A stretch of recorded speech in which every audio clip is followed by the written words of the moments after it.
Hello everybody, another day, another Porsche on the channel. For most people, the Cayman and its convertible cousin, the Boxster, fall into one of two categories. People either see them as the poor man's Porsche, something for those that couldn't afford a 911 or simply weren't good enough.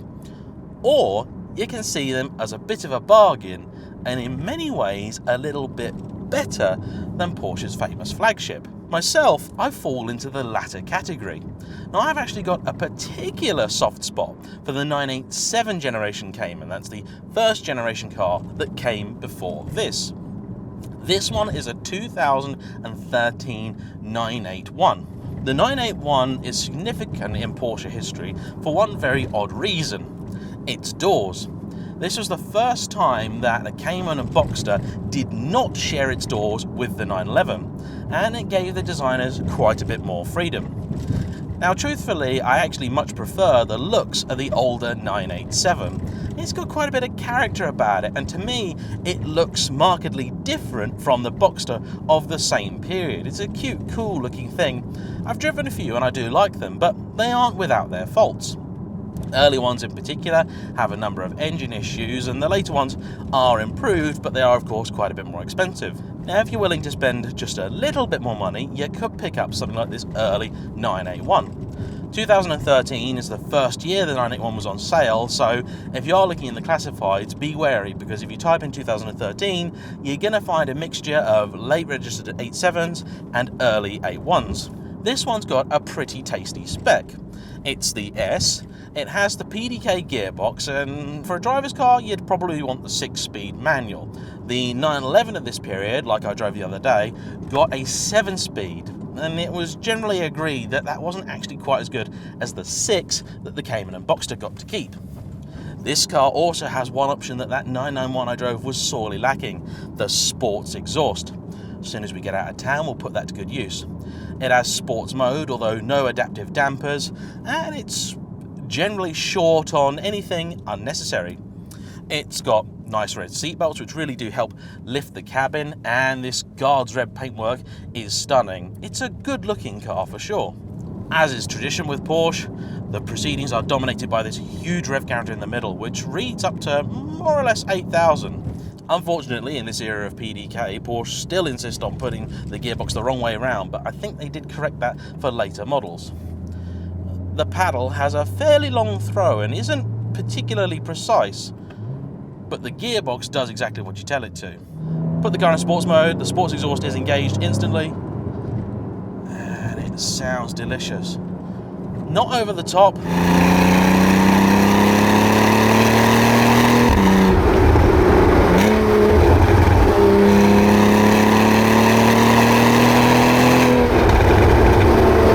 The car's not overburdened with huge amounts of torque, but it's got brilliant throttle response, and having those nice haunches at the front mean that it's very easy to place, something that's very important when you're driving a tricky technical road like this.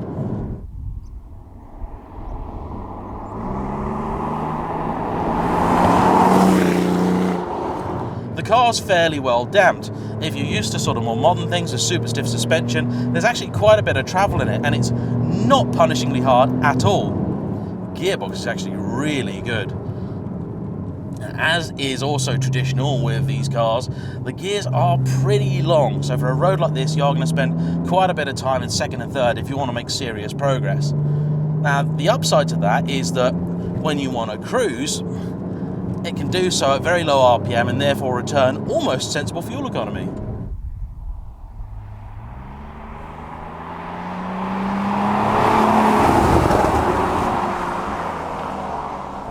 We are currently in what should really be Sunday morning rush hour, and it's utterly delightful.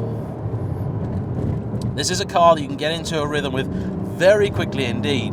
The steering's perhaps a little slower than I expected. The response off dead ahead isn't especially sharp, certainly unlike an older 911, 996, 997 or so. But once you're turned in, it responds really well. It's definitely a car that flows. The thing about Caymans and Boxsters is that because they're mid-engine, their balance is just naturally that much better than a 911. I mean, in many ways, the 911 is the ultimate bloke car. The engine is technically in the wrong place, but they've just spent so long disbelieving that fact that they've basically engineered themselves around the problem and made it work when it really shouldn't.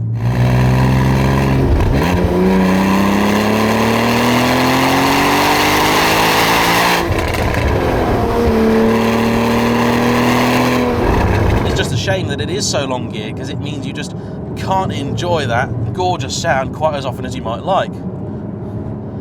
The brakes respond well. They're not quite as bad as my 996s, which required a real firm shove to operate them, but they're also not overly assisted. I think if you wanted a driver's car, all you would need to do to this is just put a manual on it.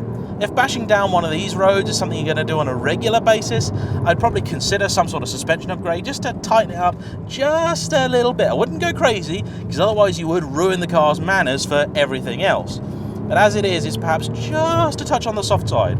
It's certainly nothing wrong with it, and for daily duties, it's going to be great, and the combination of that with the PDK makes an awful lot of sense. I mean, this is, in many ways, quite an extreme test of a car. This is really a Lotus road rather than a Porsche one. Now, the pricing of these is currently a bit interesting. If you've been looking at the market for a while, you'll probably notice the fact that 718s are dropping fairly rapidly, and 981s are holding their money fairly well. There's always a possibility the Porsche will reintroduce the 6-cylinder Cayman or Boxster, but I think that that is a fairly remote one. And so if you want a great 6-cylinder, naturally aspirated and potentially manual sports car from everybody's favourite Stuttgart-based car manufacturer, you could do a hell of a lot worse than a 981. The other great thing about them, of course, is that it's not a decision that you have to make purely with your heart. Your head will like you do. It is relatively comfortable, it is relatively good on fuel, and it's pretty practical. As long as you don't need to put small people in the back, which of course has always been the 911's trump card, you've got plenty of space thanks to the twin boots. The front one is actually really big because the car no longer carries a spare wheel. So overall, although the 987 is always the car that's going to have a special place in my heart for a few reasons, the 981 is still a brilliant car.